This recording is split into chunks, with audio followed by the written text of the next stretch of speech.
أعوذ بالله من الشيطان الرجيم. بسم الله الرحمن الرحيم.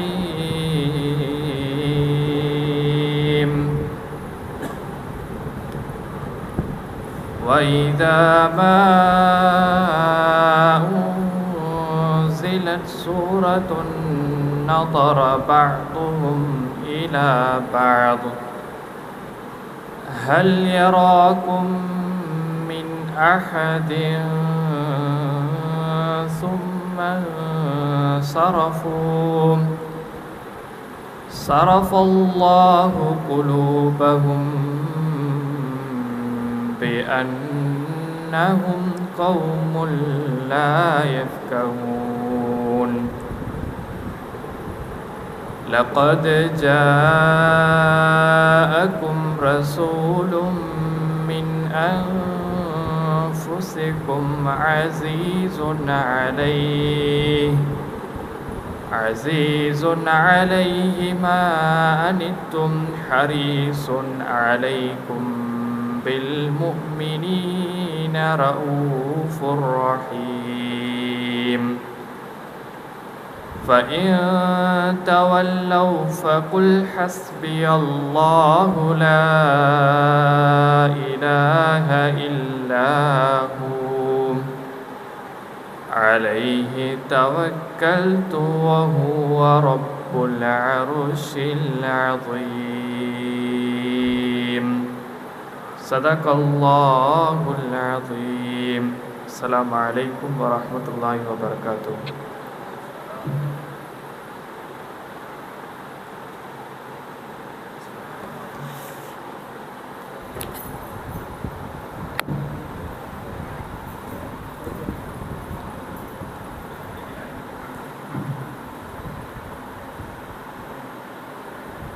نحمده ونستعينه ونستغفره ونؤمن به ونتوكل عليه ونعوذ بالله من شرور أنفسنا ومن سيئات أعمالنا. من يهده الله فلا مضل له ومن يضلل فلا هادي له. ونشهد أن لا إله إلا الله ونشهد أن محمدا رسول الله. قال الله تعالى في القرآن العظيم والفرقان المجيد أحسب الناس أن يتركوا آمنا وهم لا يفرطون. அளவற்ற அருளாளனும் நிகரற்ற அன்புடையோனுமாகிய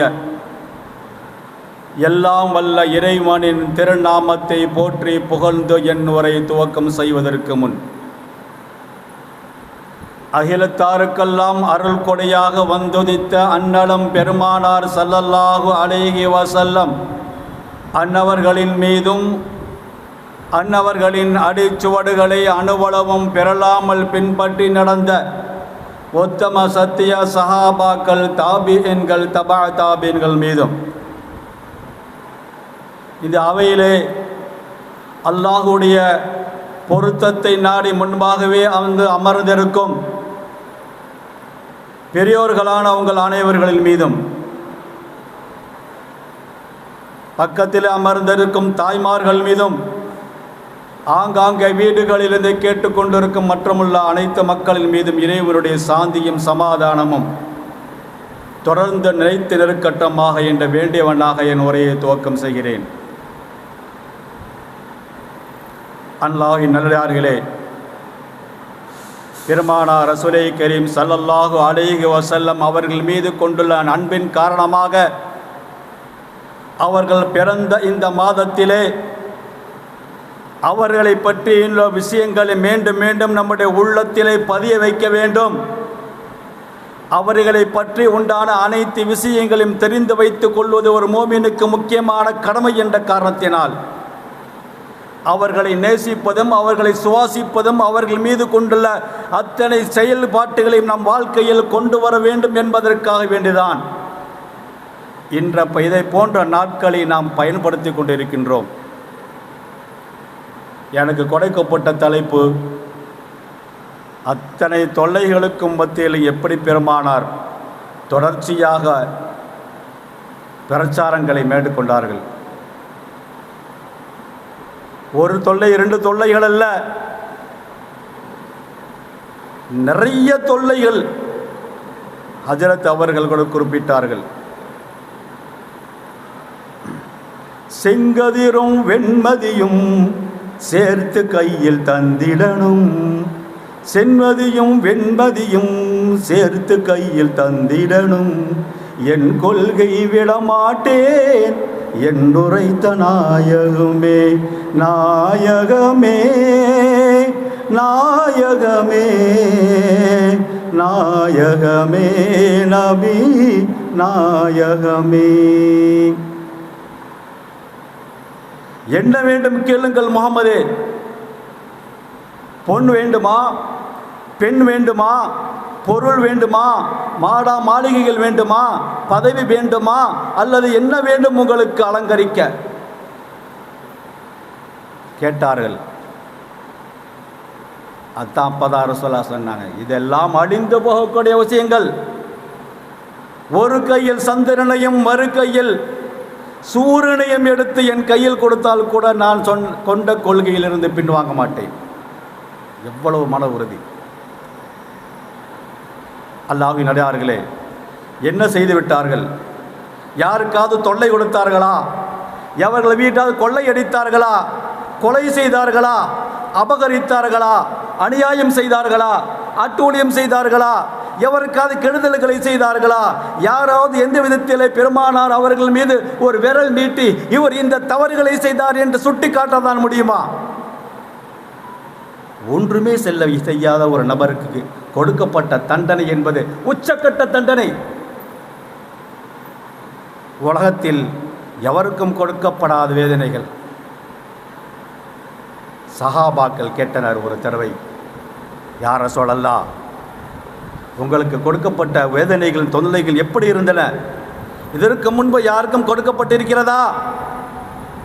பெருமானார் ஸல்லல்லாஹு அலைஹி வஸல்லம் அவர்கள் சொன்னார்கள், இதற்கு முன்பு கொடுக்கப்பட்ட நபிமார்களுக்கு கொடுக்கப்பட்ட வேதனைகள் அத்தனையும் எனக்கு கொடுக்கப்பட்டன இந்த 23 ஆண்டுகளில். அப்படி என்றால் இந்த ஒன்று போதும் பெருமானார் அனுபவித்த சொல்லன்னா துன்பங்கள் என்ன என்பது தெரியும். அல்லாஹ்வினர்களே, என்ன செய்தார்கள்? துன்பங்களை நாம் அடுக்கிக் கொண்டே செல்லலாம். ஒரு மனிதனுக்கு எவ்வளவுதான் துன்பங்களை கொடுக்க முடியும்? முதலில் இந்த மக்களிடத்திலே அவர்கள் தன் பிரச்சாரத்தை முதல் எப்படி துவக்குகின்றார்கள் தெரியுமா? பெருமானார் கையாண்ட விதம்தான் அங்கே மிகப்பெரிய ஆச்சரியம். மக்களை கூட்டி ஒரு நாள் தன்னுடைய உறவுகளை எல்லாம் கொண்டு வந்து நிப்பாட்டி அலையில் மேலே ஏறிக்கொண்டு நின்றார்கள். அவரிடத்திலே அழகான முறையிலே பேசினார்கள். ஒவ்வொரு கூட்டத்தின் பெயரையும் சொல்லி சொல்லி அழைத்தார்கள். அழைத்து விட்டு சொன்னார்கள், என் அன்பு மக்களே, என் அன்பு மக்களே, என்னை பற்றி உண்டான உங்கள் அபிப்பிராயம் என்ன? என்ன நினைக்கிறீர்கள்? அவர்களாம் சொன்னார்கள், யா முஹம்மத் சாதிக்குல் அமீன், நீங்கள் உண்மையாளர், நீங்கள் நம்பிக்கையாளர், நீங்கள் நல்லவர், வல்லவர், எந்த விதத்திலும் யாருக்கும் தொல்லை கொடுக்காதவர், உங்களை போன்ற ஒரு உத்தமரை நாங்கள் என் வாழ்க்கையில் பார்த்ததில்லை. அப்படியானால் நான் எதை சொன்னால் நீங்கள் நம்புவீர்கள் என்றுதான் அர்த்தம். நாங்கள் நம்புகிறோம் முகமதே, சொல்லுங்கள், என்ன சொல்ல போகிறீர்கள்? முதல்ல பர்மிஷன் வாங்கிட்டாங்க. சொன்னாங்க, மலைகளுக்கு அப்பால் ஒரு கூட்டம் வந்து உங்களை தாக்குகிறது, நீங்கள் பாதுகாப்பாக இருங்கள் என்று நான் சொல்கிறேன், நம்புவீர்களா? நம்புகிறோம். எப்படி நம்புவீர்கள்? பார்க்காமல் கேட்டார்கள். எப்படி நம்புவீர்கள் பார்க்காமல்? யா முஹம்மதே, நீங்கள் என்று பொய் சொல்லியிருக்கிறீர்கள், உங்கள் வாழ்க்கையில் ஒரு நாள் கூட நீங்கள் பொய் சொல்லது விளையாட்டிற்கு கூட பொய் சொல்லாதவர் நாங்கள் அறிந்திருக்கிறோம். அப்படி இருக்க நீங்கள் எதை சொன்னால் நாங்கள் நம்புவோம். வாங்கி கொண்டார்கள் வாக்குறுதிகளை, பின்பு பேச ஆரம்பித்தார்கள். நான் சொல்கிறேன் கேளுங்கள், அல்லாஹ் ஒருவன்தான், அல்லாஹ் ஒருவன்தான். கூட்டத்தில் அமைதி காத்தார்கள், யாருக்கும் பிரச்சனை இல்லை, எல்லோரும் நம்பியவர்கள் தான். அல்லாஹ்வை நீங்கள் வணங்க வேண்டும். கூட்டத்தில் அனைவரும் அமைதி காத்தார்கள், கரடி தான், எல்லோரும் வணங்கியவர்கள் தான். இஸ்லாத்தை சொல்வதற்கு முன்பாக அல்லாஹ்வை நம்பியவர்கள், அல்லாஹ்வை வணங்கியவர்கள், அதெல்லாம் பிரச்சனை இல்லை. மீண்டும் சொன்னார்கள், அல்லாஹ்வோடு நீங்கள் சேர்த்தும் வணங்கும் தெய்வங்களை வணங்கக்கூடாது, அல்லாஹ்வை மட்டும்தான் வணங்க வேண்டும் என்று அழுத்தி சொன்னபோது தான் வந்தது கோபம் அனைவர்களுக்கும். அதற்கு முன்பு அல்லாஹ்வை தான் நம்பினார்கள், அல்லாஹ்வையும் வணங்கினார்கள். அதனால் தானே அப்துல்லாஹ் என்ற பெயரெல்லாம் அறிவித்தார்கள். ஆனால் என்ன பிரச்சனை, அல்லாஹ்வோடு மற்ற தெய்வங்களையும் சேர்த்து வணங்கினார்கள், அல்லாஹ்வோடு மற்ற தெய்வங்களையும் சேர்த்து வணங்கினார்கள். முஹம்மது ஸல்லல்லாஹு அலைஹி வஸல்லம் சொன்னார்கள், நீங்கள் மற்றவர்களையும் அல்லாஹ்வோடு 10ஓடு 11ஆக வணங்குவது அதல்ல, அல்லாஹ்வை மட்டும்தான் வணங்க வேண்டும். அவன்தான் உங்களை படைத்தான், அவன்தான் உங்களுக்கு அனைத்தையும் கொடுத்தான், அவனிடத்தே நாம் திரும்பி செல்ல வேண்டியது இருக்கிறது, அவனை தவிர வேறு யாரும் வணங்கக்கூடாது என்ற பொழுதுதான் எல்லோருக்கும் கோபம் வந்தது. எத்தனை நாட்களாக நாம் எவர்களை வைத்து இந்த காபாவிலே வணங்கி கொண்டிருந்தோமோ அந்த தெய்வங்களை எல்லாம் கீழே தூக்கி போடு என்கிறார். இது எப்படி ஒத்துக்கொள்ள முடியும்? அப்பொழுதும் அமைதியாக இருந்தார்கள். மேலும் பெருமானார் தொடர்ந்தார்கள். அதோடு மட்டும் நிறுத்தி கொண்டிருந்தார்கள், பரவாயில்லை. இங்கே ஏற்ற தாழ்வுகள் கிடையாது. ஒரு அரபியும் அரபி அல்லாதவனும் சமமானவர்களே, ஒரு கருப்பரும் வெள்ளையரும் சமமானவர்களே, ஒரு தாழ்ந்தவரும் வெள்ளையரும் சமமானவர்களே, அரபியும் அரபி அல்லாதவர்களும் சமமானவர்களே. யா அய்யுஹன்னாஸ் இன்னா ஹலக்னாகும் மின் தக்கரின் வ உன்ஸா வஜஅல்னாகும் ஷுஊபன் வ கபாயில் லிதஆரஃபு இன்ன அக்ரமக்கும் இன்தல்லாஹி அத்தகாக்கும். மக்களே, ஒரே தாய் தந்தையிலிருந்தால் நீங்களும் நாங்கள் அனைவரும் படைக்கப்பட்டோம். இந்த உலகத்திலே ஒவ்வொருவர்களுக்குள்ள பட்ட பெயர்கள், குடும்ப பெயர்களை வைத்து அழைப்பதெல்லாம் எதற்கு தெரியுமா? அடையாளம் தெரிந்து கொள்வதற்காக முடித்தானே தவிர அது உங்களை உயர்த்துவதற்கு உண்டான விஷயங்கள் அல்ல. அதை வைத்து நீங்கள் பெருமைப்பட்டுக் கொள்ள வேண்டும் என்பதற்காக வேண்டிய அல்ல. ஒவ்வொருவரும் ஒவ்வொரு குறைசி இனத்தவர்கள், அந்த இனத்தவர்கள், இந்த இனத்தவர்கள் என்ற ஜாதி பெயர்களை உங்களுக்கு பின்னால் நீங்கள் சூட்டிக் கொள்வதெல்லாம் அடையாளத்திற்காக வேண்டித்தான் இருக்க வேண்டுமே தவிர உங்களுடைய அலங்காரத்திற்கோ உங்கள் அகங்காரத்திற்கோ இருக்கக்கூடாது என்று சொன்ன பொழுதுதான் கொதித்து எழுந்தார்கள் அந்த மக்கத்த காஃபிர்கள். காரணம், காலங்காலமாக கருப்பர்களையும் மற்றவர்களையும் அடித்து தன்னுடைய ஆதிக்கத்தின் கீழே வைத்திருந்து இவர்கள் வேலைக்காரர்கள், இவர்கள் கருப்பர்கள், இவர்கள் அடிமைகள், இவர்களெல்லாம் நாளை கொதித்து எழுந்துவிட்டு நம்மோடு சமமாக இருந்தால் நம்முடைய அதிகாரங்கள் என்னாவது? முகம்மது இதுக்கு நாங்கள் ஒத்துக்கொள்ள மாட்டோம். என்ன செய்து விட்டீர்கள்? ஒரு அபசியும் ஒரு அரபியும் சமமா? எப்படி இது முடியும்? காலங்காலமாக நாங்கள் என்ற அகங்காரத்திமரோடு வாழ்ந்து கொண்டிருந்த எங்களுக்கு மத்தியிலே காலங்காலமாக எங்களுடைய வேலைகளையும் எங்கள் செருப்புகளையும் எங்களுடைய கூலிகளையும் தொடர்ந்து செய்து கொண்டிருந்த ஒரு கூட்டத்தையும் நாங்களையும் சமமாக பார்க்க முடியுமா? எப்படி முடியும்? கொதித்து எழுந்தார்கள். அல்லாஹ்வை மட்டும் சொன்னதினால் அவர்கள் கொதித்து எழவில்லை. இந்த ஜாதி பிரச்சனையும் இந்த சமத்துவ பிரச்சனை தான் அவர்களை உசுப்பிவிட்டது. காரணம், எந்த காலத்திலும் தன்னை உயரமாக காட்டிக்கொண்ட எவர்களும் அடுத்த நிலையில் உள்ளவர்களை ஏற்றுக்கொள்ளவே மாட்டார்கள். அன்றிலிருந்து இன்று வரை உலகத்தில் எல்லா பகுதியிலும் அப்படித்தான். இந்த வார்த்தையை சொன்னதும் எல்லோருக்கும் கோபம் வந்துவிட்டது. சொன்னார்கள் பெருமானார்கள் ஸல்லல்லாஹு அலைஹி வஸல்லம் அவர்கள், அல்லாஹ்வின் நல்லடியார்களே, என்னுடைய மக்களே, என்னுடைய சொந்தங்களே, அல்லாஹ்விடத்தில் நீங்களும் நானும் சமமானவர்கள் தான். ஒரு கருப்பரும் நானும் சமமானவன் தான். உங்களுக்கு எங்களுக்கு என்று யாரும் எந்த பாகுபாடும் இல்லை. அப்படி எப்படி என்றால் யார் தான் அல்லாஹ்விடத்தில் உயர்வர்கள்? யார் உயர்ந்தவர்? இன்ன அக்கிரமக்கும் இந்தல்லாஹி அத்தகாக்கும். சிறப்பு யார் தெரியுமா? அல்லாட்ட பணத்தை வைத்தோ, பதவியை வைத்தோ, உயர்வை வைத்தோ, குலத்தை வைத்தோ, ஜாதியை வைத்தோ அல்ல, மாறாக யார் அல்லாஹ்வுக்கு அவனுடைய அதிகம் அஞ்சு பயந்து அவனுடைய செயல்கள் கட்டுப்பட்டு நடந்து கொண்டு இருக்கிறீர்களோ அவருக்குத்தான் நாங்கள் முதல் இந்த இடத்துல. பெயருக்கு அந்தஸ்து இல்லை, புகழுக்கு அந்தஸ்து இல்லை, பணத்திற்கு முதல் அந்தஸ்து இல்லை. அந்தஸ்து யார்? அல்லாஹ்விடத்திலே.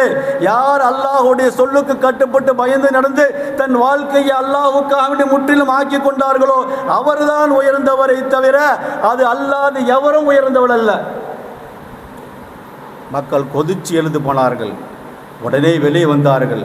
முகம்மதே, இதற்காக வேண்டிதான் எங்களை கூப்பிட்டாயா? நீர் என்னவோ சொல்ல வருகிறேன் நாங்கள் நம்பினோம். பின்னாடி ஒரு கூட்டம் வந்தால் கூட நாங்கள் அடிப்பதற்கு தயார் என்று சொன்ன இதே இந்த மக்கள் இதை சொல்லவா எங்களை கூப்பிட்டால் முகமதே நாசமாக போவீர்கள் என்றான் அபூ லஹப். தன்னுடைய 2 கைகளால் மண்ணை வாரி இறைத்து பெருமானாருடைய முகத்தில் வீசினான். எப்படி இருக்கும் தன்னுடைய மக்கள்? எப்படிப்பட்ட மக்கள்? கொஞ்ச நேரத்துக்கு முன்பாக, ஒரு நாளைக்கு முன்பாக, சில வருடங்களுக்கு முன்பாக நான் அந்த ரோட்டிலே நடந்து சென்றால் இதோ முகம்மது வருகிறார் என்று என் நடையின் மீது பார்த்து பொறாமைப்பட்டு என் மீது மரியாதை செலுத்தி இந்த மக்கள், நான் ஒரு வார்த்தையை சொன்னால் நான் சொல்கிறேன் என்பதற்காக என் வார்த்தைக்கு கட்டுப்பட்ட இந்த மக்கள், என் மீது உயர்வு கொண்டு என் வார்த்தையை அப்படியே மதித்த இந்த மக்கள் ஒரே நேரத்தில், ஒரு நிமிடத்தில் மாறி போனார்கள். எப்படி இருக்கும் பெருமானாருக்கு? கொதித்து போனார்கள், அழுதார்கள், உள்ளம் கலங்கினார்கள், ஒடிந்து போனார்கள், மனசு விட்டு பதறி போனார்கள். இந்த மக்களா இப்படி? என் சொந்தங்களே, நான் சொந்த சத்தியம், நான் அல்லாஹ்வுடைய தூதர், நான் அல்லாஹ் எனக்கு வகையை இருக்கிறான், நான் சொல்வது உண்மைதான், அல்லாஹ் எனக்கு வதக்கிய வேதத்தின் மூலமாக அல்லாஹ் என தூதராக இருக்கிறான், என்னை நம்புங்கள். இதனால் வரை நீங்கள் பார்த்த முகமது சாதாரண முகமது, ஆனால் இனிமேல் நீங்கள் பார்க்கின்ற முகமது அல்லாஹ்வுடைய தூதர் என்று சொல்லக்கூடிய முகமது, நான் அல்லாஹ்வின் தூதராக நம்புங்கள். என்ன ஆதாரம்?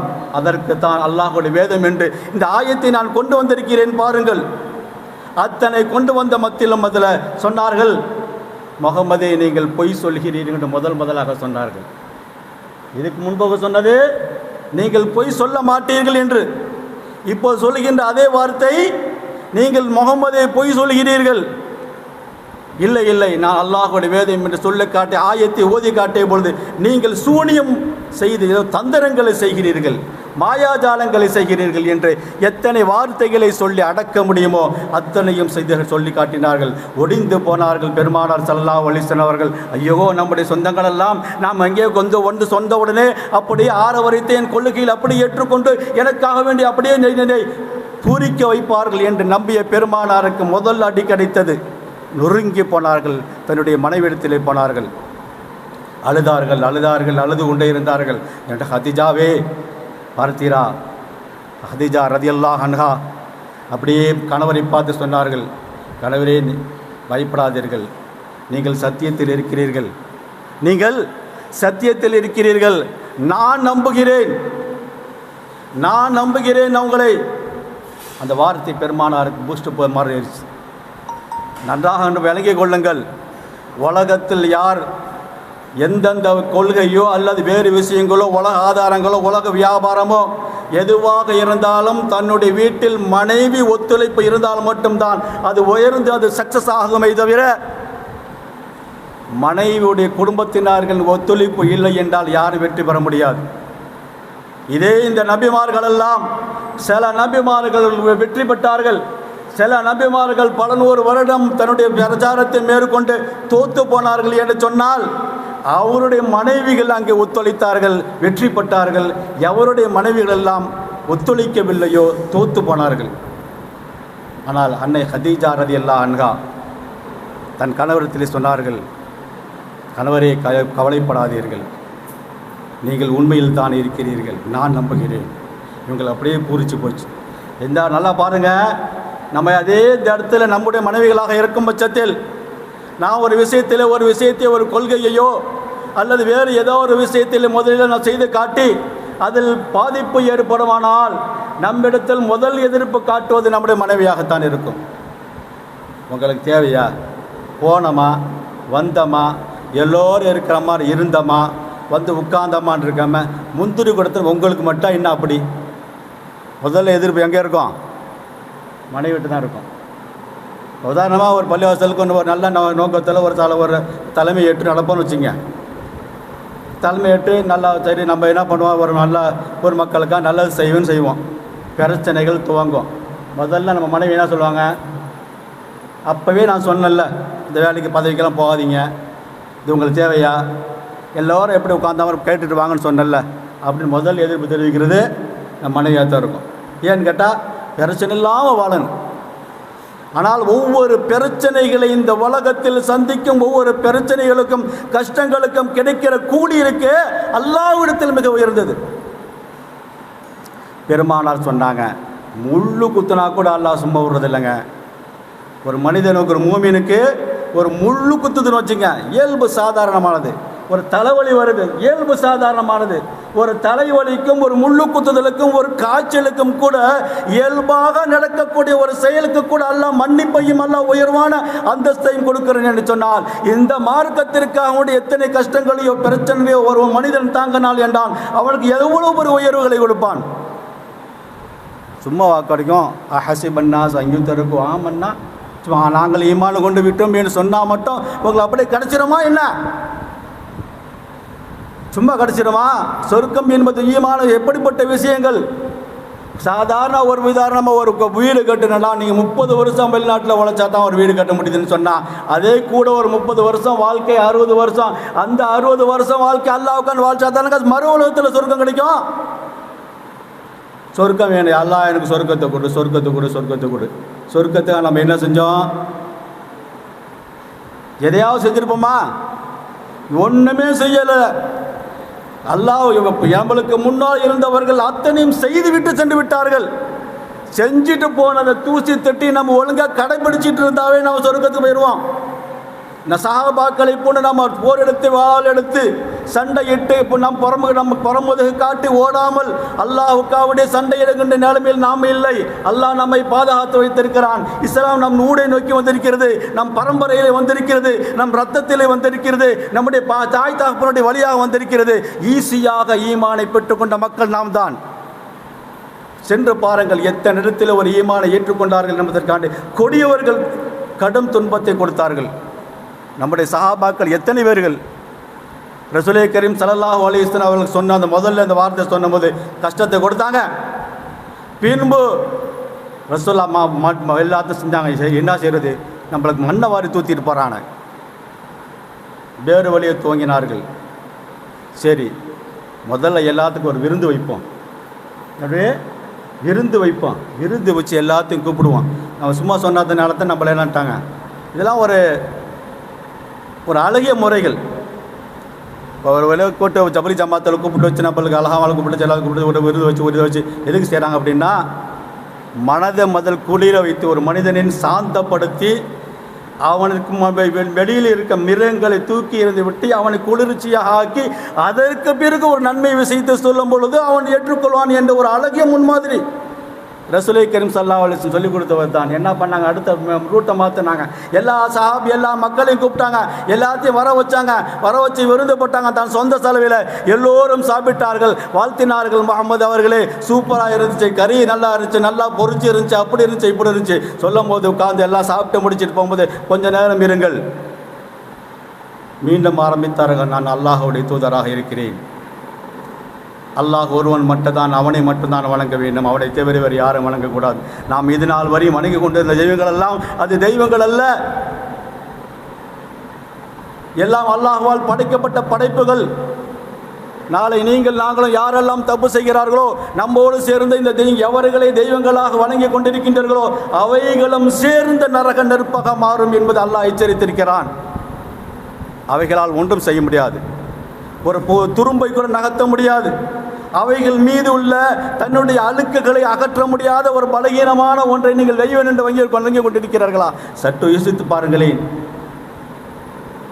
அனைத்தையும் ஆற்றல் படைத்து நம்மை படைத்து மறு உலகத்தை படைத்து சூரியனை படைத்து சந்திரனை படைத்து உங்களையும் என்னையும் அனைத்தையும் படைத்த ஒருவன் ரப்பல் இருக்கிறானே, அந்த ரப்பை விட்டு ஒன்று பலகீனமான ஒன்றையா நீங்கள் வணங்குகிறீர்கள்? யோசித்து பார்க்க வேண்டாமா? என்னுடைய சொந்தங்களே திரும்பி எந்திரிச்சாங்க. அங்கே போகிறோம், முகமதே இதுக்கு தான் திரும்பி கூப்பிட்டீங்களா? என்னமோ நல்லா சாப்பாடு சாப்பிட்டான்னு நினச்சா சாப்பாடை போட்டுட்டு உங்கள் வேலையை காட்டி விட்டீங்களே. அவமானப்படுத்தினார்கள், அசிங்கப்படுத்தினார்கள், அத்தனையும் பழிச்சொற்களாக மாற்றினார்கள். பெருமானார் ரசூலே கரீம் ஸல்லல்லாஹு அலைஹி வஸல்லம் அவர்கள் ரோட்டில் நடந்து கொண்டிருந்தால் இந்த யூதர்கள் எல்லாம் பைத்தியக்காரன் போகிறான் பாருங்கள் என்பார்கள்.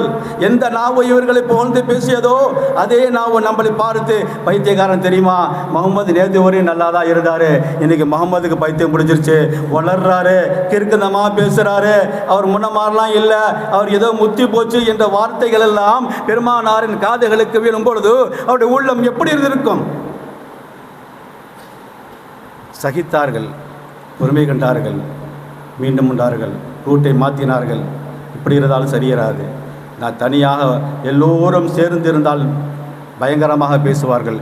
தனித்தனியாக போய் சந்திக்க வேண்டும், ஒவ்வொருவரையும் தனித்தனியாக சந்திக்க வேண்டும். சென்றார்கள், ஒவ்வொரு வீட்டு தலைவருடைய வீட்டிற்கு மத்தியிலே சென்றார்கள். நான் அல்லாஹ்வுடைய தூதராக இருக்கிறேன் என்பது. சில வீடுகளிலே நேரடியாக காரி துப்பினார்கள், தொடைத்து கொண்டார்கள். சில வீடுகளிலே போனார்கள், கதவை பூட்டி கொண்டார்கள். சில வீடுகளில் நடந்தார்கள், முகமதே இத்தனை தடவை உன்னை கேவலப்படுத்தி உனக்கு அறிவில்லையா என்றார்கள்.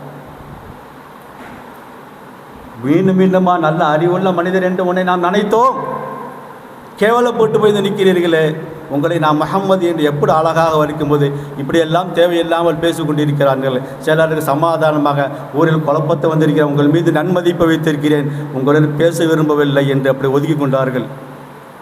இத்தனை அவமானங்களை தாங்கித்தான் இந்த சலாத்தை வளர்த்தார்கள். பெருமானார் சோர்ந்து போடவில்லை, பெருமானார் சோர்ந்து போகவில்லை. தன்னுடைய உறுதியில் மீண்டும் மீண்டும் ஒவ்வொரு முறையும் தன் அவமானப்படும் பொழுது, அசிங்கப்படுத்தும் பொழுது தன்னை பெருமானார் தன் மீது அல்லாஹ் என்னன்னாங்க தன்னை மேலும் மேலும் புதுப்பித்து கொண்டார்களே தவிர ஒதுங்கி நிற்கவில்லை.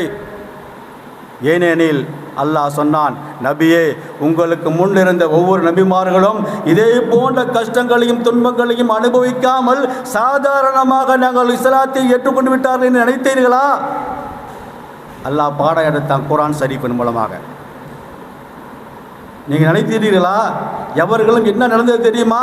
அவர்களுக்கு ஏற்பட்ட சோதனைகள் உங்களுக்கும் சோதனைகள் வராமல் ஈஸியாக நீங்கள் இந்த மார்க்கத்தை நிலைநிறுத்தலாம் நினைக்கிறீர்களா? உங்களுக்கு முன்னிருந்த அனைத்து நபிமார்களும் இதை போன்றுதான் தண்டனைகள் அனுபவித்திருக்கிறார்கள், அவமானங்கள் பட்டிருக்கிறார்கள் என்று சொல்லும் பொழுது பெருமானாருக்கு மீண்டும் தோன்றியது, இல்லை இந்த இஸ்லாத்தை யார் எதை சொன்னாலும் இந்த மக்கள் மீண்டும் ஒட்டுக்கொள்ள மாட்டார்கள். நான் மீண்டும் மீண்டும் என்ன பண்ணுவோம், தலைவர்கள் விட்டாங்க, பொதுமக்களை பார்த்தாங்க. சரி பொதுமக்கள்கிட்ட போய் பேசுவோம். கொஞ்சம் பிரயோஜனம் அளித்தது.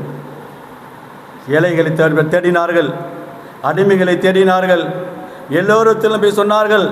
எல்லோருக்கும் பெருமானாரின் வார்த்தையை பிடித்திருந்தது. காரணம், பெருமானார் ஒருவர் மட்டும்தான் தன்னுடைய உயர்ந்த குலத்தில் இருக்கக்கூடிய ஒரு மனிதர் தன்னிடத்திலே நெருங்கி வந்து கட்டி அணைத்து சத்தியத்தை போதிக்கின்ற ஒரு அளவுக்கு தன் தோளோடு தோள் போட்டு பேசக்கூடிய ஒரு உயர்ந்த ஜாதியைச் சேர்ந்தவர் இந்த முஹம்மது நபி ஸல்லல்லாஹு அலைஹி வஸல்லம் அவர்கள் தான். அப்படி என்றால் இவர் சொல்வது உண்மையாக இருக்கின்ற முதலிலே மற்ற ஏழைகள் எல்லாம் கொஞ்சம் கொஞ்சமாக நம்ப ஆரம்பித்தார்கள். இதற்கு பக்கபலமாக இருந்தவர்கள் ஆண்களில் ஹஜ்ரத் அபூபக்கர் சித்திக் ரலியல்லாஹு அன்ஹு முதல்ல ஈமான் கொண்டவங்க தான். பெண்களில் ஹஜ்ரத் ஹதீஜா ரலியல்லாஹு அன்ஹா, ஆண்களில் ஹஜ்ரத் அபூபக்கர் சித்திக், சிறுவர்களில் ஹஜ்ரத் அலி ரலியல்லாஹு அன்ஹு.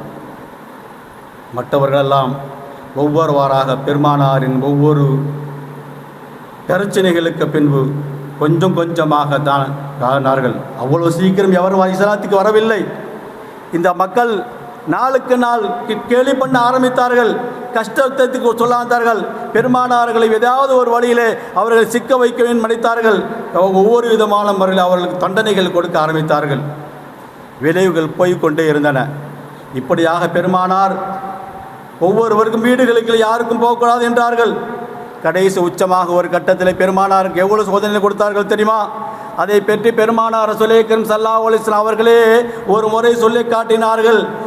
சஹாபி ஒருவர் கேட்கிறார்கள், யார் ரசூலல்லாஹ், இந்த 13 ஆண்டுகளிலே உங்களுக்கு இருந்த நெருக்கடிகளில் மிகப்பெரிய நெருக்கடி என்ன என்று நீங்கள் சொல்லுங்களை பார்ப்போம். நெருக்கடிகளில் மிகப்பெரிய நெருக்கடி என்ன என்று சொல்லுங்கள் பார்த்தோம். பெருமானா சொன்னார்கள், என் வாழ்க்கையில் நான் பட்ட 13 ஆண்டு கஷ்டங்களில் மிகப்பெரிய நெருக்கடி என்ன தெரியுமா? என்னை ஊர் ஒதுக்கி வைத்தார்களே, அந்த காலகட்டம் என் வாழ்க்கையில் மறக்க முடியாத காலகட்டம். இதுக்கு முன்பு வரை என்னை தொந்தரவுபடுத்தினார்கள், நான் பொறுத்து கொண்டேன். நான் ஒருவனுக்காக வேண்டி என் மனைவி, என் மக்கள், என்னுடைய குடும்பம், என்னுடைய சொந்தங்கள் அனைவர்களையும் சேர்த்து ஒதுக்கி வைத்தார்கள். என்னத்தை சொன்னாங்க தெரியுங்களா? யாரும் முஹம்மது அபூ தாலிபுடைய குடும்பத்தினர் பெருமானார் ஸல்லல்லாஹு அலைஹி வஸல்லம் அவர் மட்டும்தான் பிரச்சாரம் பண்ணுறாங்க, வேறு யாரும் பிரச்சாரம் பண்ணலை. ஆனால் அவங்க என்ன பண்ணுறாங்க, எல்லோருக்கும் சேர்த்து தண்டனைகள் எதிரிகள் முடிவு செய்தார்கள். அப்துல் முத்தலிஃபுடைய குடும்பத்தினர்களில் யார் யாரெல்லாம் பேசாமல் சும்மா இருக்காங்களோ எல்லாத்துக்கும் சேர்த்து தண்டனை கொடுத்துடணும். ஊர் ஒதுக்கம், நினைத்து பாருங்கள், ஊர் ஒதுக்கம் என்பது எவ்வளோ பெரிய கஷ்டமான செயல். என்ன தெரியுமா? யாரும் இனிமேல் முஹம்மது ஸல்லல்லாஹு அலைஹி வஸல்லம் அவருக்கும் அவரது குடும்பத்தினருக்கும் அவருடைய உறவினர்களுக்கும் அப்துல் முத்தலிபுடைய அனைத்து குடும்பத்தினர் அனைவர்களையும் ஊர் ஒதுக்கம் செய்கிறோம். யாரும் பெண் கொடுக்கக்கூடாது, யாரும் அவர்களிடத்தில் பேசக்கூடாது, யாரும் உணவுகளை கொடுக்கக்கூடாது, யாரும் வியாபாரம் வைத்துக் கொள்ளக்கூடாது, யாரும் எந்த விதமான தொடர்புகளை வைத்துக் கொள்ளக்கூடாது. மீண்டும் யாராவது அவர்கள் மீது தொடர்பு வைத்துக் கொண்டு அவர்களிடத்திலே உறவாடினாலோ பேசினாலோ மறைமுகமாக உதவிகள் செய்தாரோ பக்கபலமாக இருந்தாலோ இந்த செயல்களுக்காக எல்லோரும் தண்டிக்கப்படுவீர்கள் என்ற ஒரு உச்சபட்சமான தண்டனை விதித்து ஷுஐபுல் அபூ தாலிப் என்ற ஒரு பள்ளத்தாக்கில் சிறை வைத்து விட்டார்கள். பெருமானார் அவர்களும் அவருடைய மனைவியும் அவருடைய குழந்தைகளும் அவருடைய உற்றத்தான அறிவர்களும் எல்லோரும் சுற்றிலும் ஒரு பாதுகாப்பு. யாராக கொடுக்குறாங்களா போகிறாங்களா பார்ப்போம். நினைத்து பாருங்கள், பெருமானார் ரசூலே கரீம் ஸல்லல்லாஹு அலைஹி வஸல்லம் அவர்கள் அந்த நாட்களை பற்றி நினைத்து பார்க்கும் பொழுது, நான் பொறுத்து கொண்டேன், அல்லாஹ்வுடைய தூதர் என்பதற்காக நான் அந்த வழிகளை பொறுத்து கொண்டேன். ஆனால் எனக்காக என் பிஞ்சு குழந்தைகள், எங்கள் வீட்டில் இருந்த ஒவ்வொரு பெண் பிள்ளைகளும் எத்தனை கஷ்டப்பட்டிருப்பார்கள். சாப்பாடு இல்லாமல் தவித்து போனோம். எந்த அளவிற்கு என்று சொன்னால், இலைகளையும் கற்களையும் இலைகளையும் நாங்கள் நுணுக்கி சாப்பிட ஆரம்பித்தோம். பசியின் கொடுமையின் உச்சத்தில் இருந்தோம். நினைத்து பாருங்கள், குழந்தைகள் அழுதன.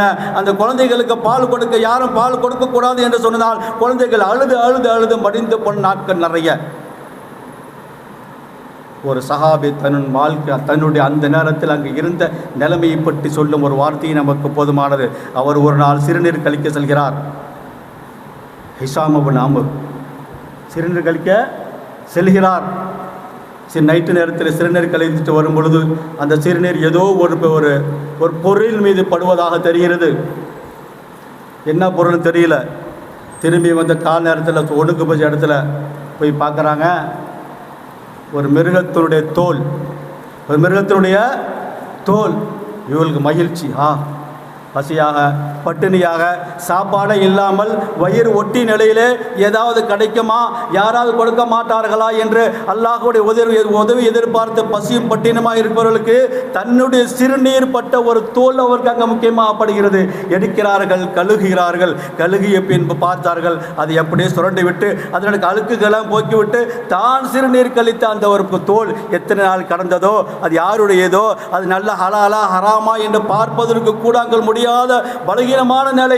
எடுத்தார்கள், கழுவினார்கள், சுத்தம் செய்தார்கள். அதை காய வைத்து பின்பு அதை அந்த கருகிய அந்த சாம்பலை தண்ணீரில் கலந்து நான் 3 நாட்களாக பயன்படுத்தினேன் என்று அந்த சஹாபி அறிவிக்கிறார்கள். என்று சொன்னால் அது எப்படினாலே ஒவ்வொரு நபர்களும் எப்படி கஷ்டப்பட்டிருப்பார்கள் ஒரு சாம்பலுக்கு தான். இப்படியே 1 நாள் 2 நாள் அல்ல, 3 வருடங்கள் கழிந்தது. இந்த 3 வருடத்தில் அவர்களுக்கு பழுக்க பாய் இல்லை, போத்திக்கொள்ள போர்வைகள் இல்லை, உணவு இல்லை, பஞ்சம் இல்லை, மழை, கொலை, வெயில், குளிர் எப்படி இருந்திருக்கும்.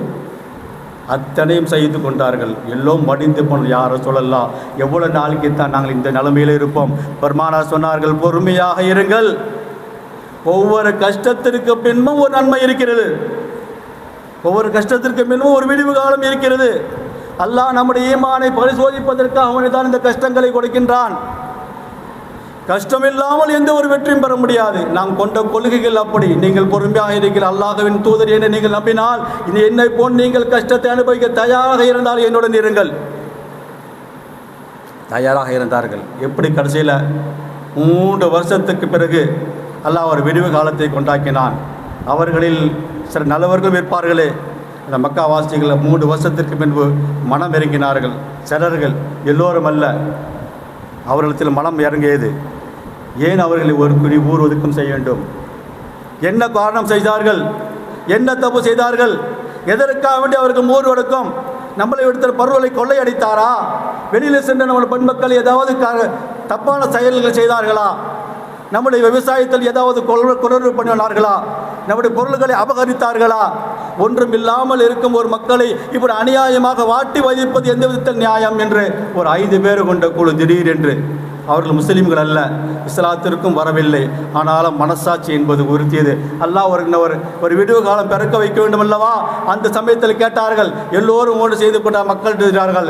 எதற்காக வேண்டி அவர்கள் உயிர் தோக்கம் போட்டு வைத்தோம்? அவர்களை சாகடிப்பது நமக்கு என்ன பலன் இருக்கிறது?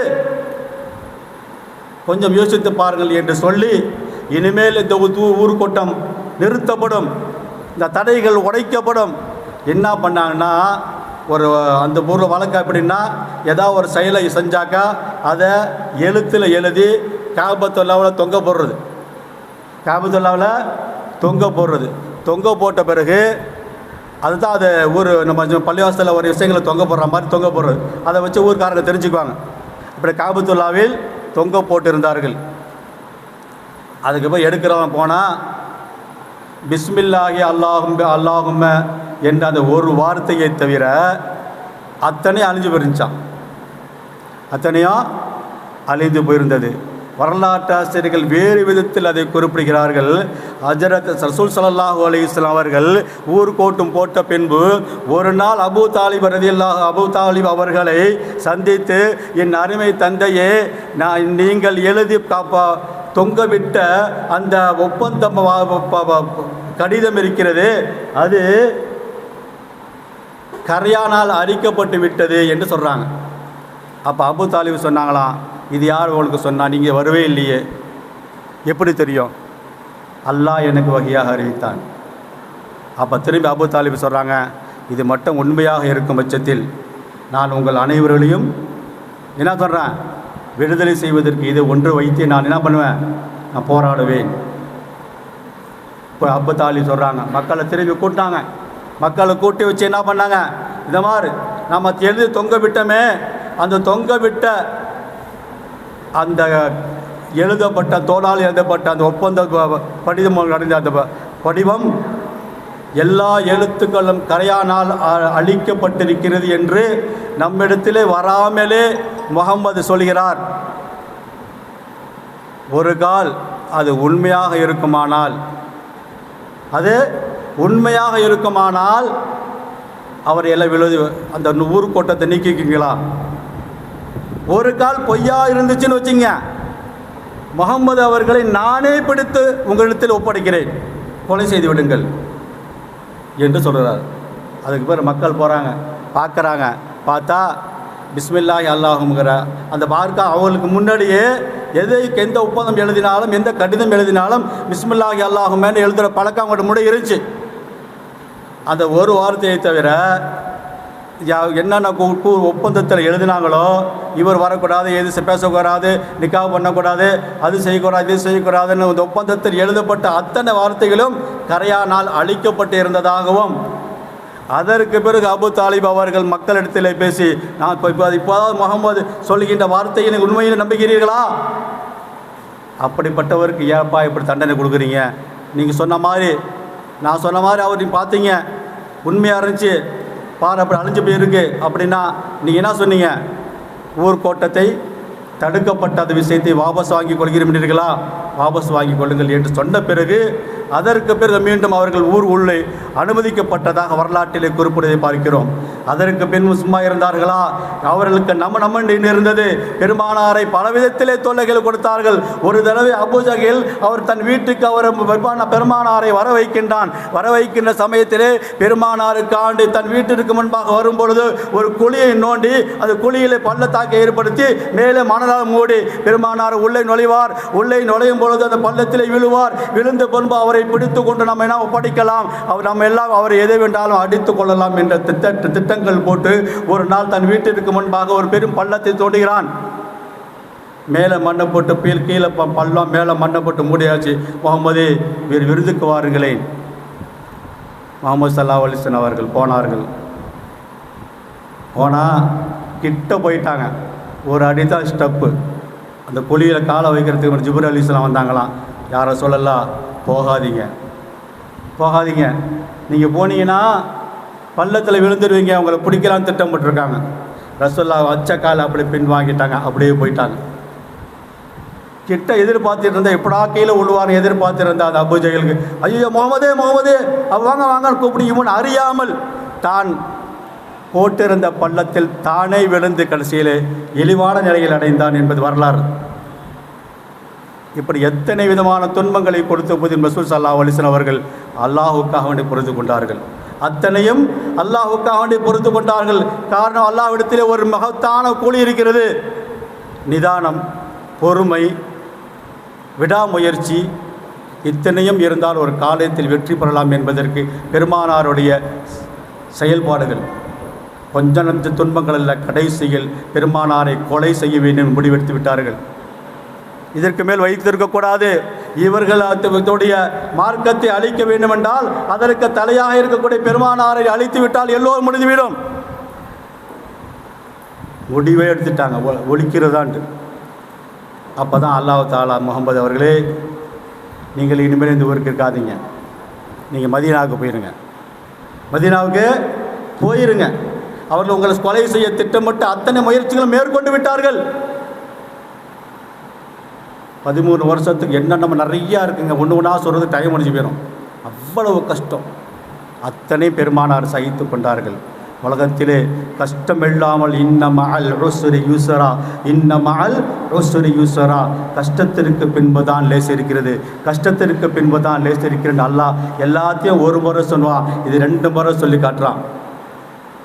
இதை ஒரே பக்கத்துலேயே சொல்லி காட்டான். கஷ்டத்தை பட்டாதான் வெற்றி அடைய முடியும். பெருமானார் அத்தனையும் சகித்து கொண்டார்கள், தொல்லைகளை தாங்கி கொண்டார்கள். கொலை செய்ய முன் வந்த போது அதனையும் அவர்கள் பொறுத்து கொண்டார்கள். அதிலிருந்து அல்லாஹ் காப்பாற்றினான். ஒவ்வொரு முறையும் அவர்கள் தொல்லை கொடுத்த போதெல்லாம் அல்லாஹ் அவர்களை காப்பாற்றி முன்னிறுத்தும் பொழுது அல்லாஹ்வின் மீது அவர்கள் கொண்ட ஈமான் அதிகரித்ததை தவிர குறைத்து கொள்ள முடியவில்லை. இதையெல்லாம் பார்த்த சஹாபாக்கள் பெருமானார் நடவடிக்கைகள், பெருமானார் சொன்ன சொல்லுக்கும் அவர்கள் எடுத்து வைக்கும் ஒவ்வொரு முயற்சிகளுக்கும் வெற்றி பெறுவது, அல்லாஹ்வுடைய உதவியை நேரை பார்த்த ஒவ்வொரு மக்களும் கொஞ்சம் கொஞ்சமாக 1 வர் 2 வர் 3 வர் என்று கொஞ்சமாக நூற்றுக்கணக்கில் இஸ்லாத்துக்கு வர ஆரம்பித்தார்கள். இஸ்லாம் கொஞ்சம் கொஞ்சமாக அப்படியே மேலோங்கியது. பெருமானார் முதல்ல ஹிஜ்ரத்துக்கு போய் மதீனாவுக்கு போயிட்டாங்க. அதனை தொடர்ந்து மற்றவங்களுக்கு அல்லாஹ் அடைப்பு கொடுத்தாங்க. எல்லோரும் ஆரம்பித்தார்கள். சும்மா விட்டார்களா? அதற்கு பிறகு தான் பெருமானாருக்கு மேலும் மேலும் தொல்லை கொடுத்தார்கள். தன் ஊரை விட்டு வரட்டி விட்டோமப்பா, போதும் நாம் என்றவர்கள் எதிரிகள் ஓயவில்லை. அடுத்த ஊரில் உட்காந்து நிம்மதியாக இருக்கான்னு தெரிஞ்ச பேர் பொறாம அடிச்சு போச்சு அதிகமாக எதிரிகளுக்கு. இதனால தான் தான் ஊரில் தொந்தரவு கொடுத்தாங்க. சரி ஓடி போயிட்டாங்க. நம்மளுக்கு தானே அப்போ போனால் பரவாயில்ல, நம்ம ஊர் நல்லா இருந்தால் போதும் அப்படின்னு நினைக்கல. அங்கே போய் உட்காந்து நல்லா இருக்காரு, அவரை விடக்கூடாது. மீண்டும் போர் தொடுத்தார்கள். அல்லாஹ் தஆலா ஒவ்வொரு போரிலும் வெற்றியை கொடுத்தான். முஸ்லிம்களுக்கு ஒவ்வொரு போரிலும் வெற்றியை கொடுத்தான். எதிரிகளுக்கு இழிவுகளை கொடுத்தான். இஸ்லாத்தை மேலோங்க செய்தான். தான் உண்மையான மார்க்கத்தை இந்த உலகத்துக்கு நிரூபித்து காட்டினான் அல்லாஹ் சுப்ஹானஹு வ தஆலா. அல்லாஹ்வினர்களே, ஆரம்பத்தில் எல்லாம் கஷ்டமாகத்தான் இருக்கும். அந்த கஷ்டத்தை பழகிக்கொண்டு அல்லாஹ்வுக்காண்டி பொறுத்து கொண்டு ஒரு செயலை செய்தால் அந்த கஷ்டத்திற்கு பின் வெற்றி கிடைக்கும். பெருமானாரின் வாழ்க்கை தான் நம்மளுக்கு முன் உதாரணம். வெற்றி பெற்றார்களா இல்லையா? பெருமானார் வரலாற்று ஆசிரியர்கள் குறிப்பிடுவார்கள், உலகத்திலே இந்த கொள்கைகளை முன்னிறுத்தி சொன்ன எல்லாருமே தோத்துத்தான் போனார்கள். சிலர்கள் வெற்றி பெற்றார்கள். அவர்கள் வாழும் காலத்தில் வெற்றி பெறவில்லை. பின்பு அவர்களுக்கு மரணத்திற்கு பிறகுதான் அவர் கொள்கை வெற்றி பெற்றது. உதாரணமாக ஈசா அலைஹிஸ்ஸலாம் அவர்கள் சொன்ன அந்த இயேசுடைய கொள்கையும், மூசா அலைஹிஸ்ஸலாம் அவர்கள் கொண்டு வந்த அதே மூசா அலைஹிஸ்ஸலாம் அவர்கள் பின்னால் யூத மதம் மாறினார்களே, அவர்களும் புத்த மதமும் எல்லோரும் அவர் இருக்கின்ற காலத்தில் என்னவன வெற்றி பெற முடியவில்லை. அதற்கு அவருடைய நாட்டுகளை விட்டு மற்ற நாடுகளில் தான் அது பரவ ஆரம்பித்ததை தவிர தன் சொந்த நாட்டில் வெற்றி பெறவில்லை. அவர்கள் உயிரோடு இருக்கும்போது வெற்றி பெறவில்லை, பின்புதான் வெற்றி பெற்றது.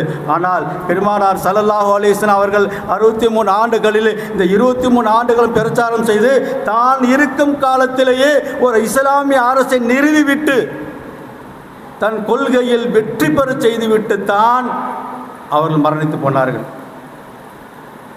கொடியை நிப்பாட்டுன்னு நினைச்சாங்க, நிப்பாட்டி காட்டினாங்க. அடிமையை ஒழிக்கணும்னு நினைச்சாங்க, ஒழித்து காட்டினார்கள்.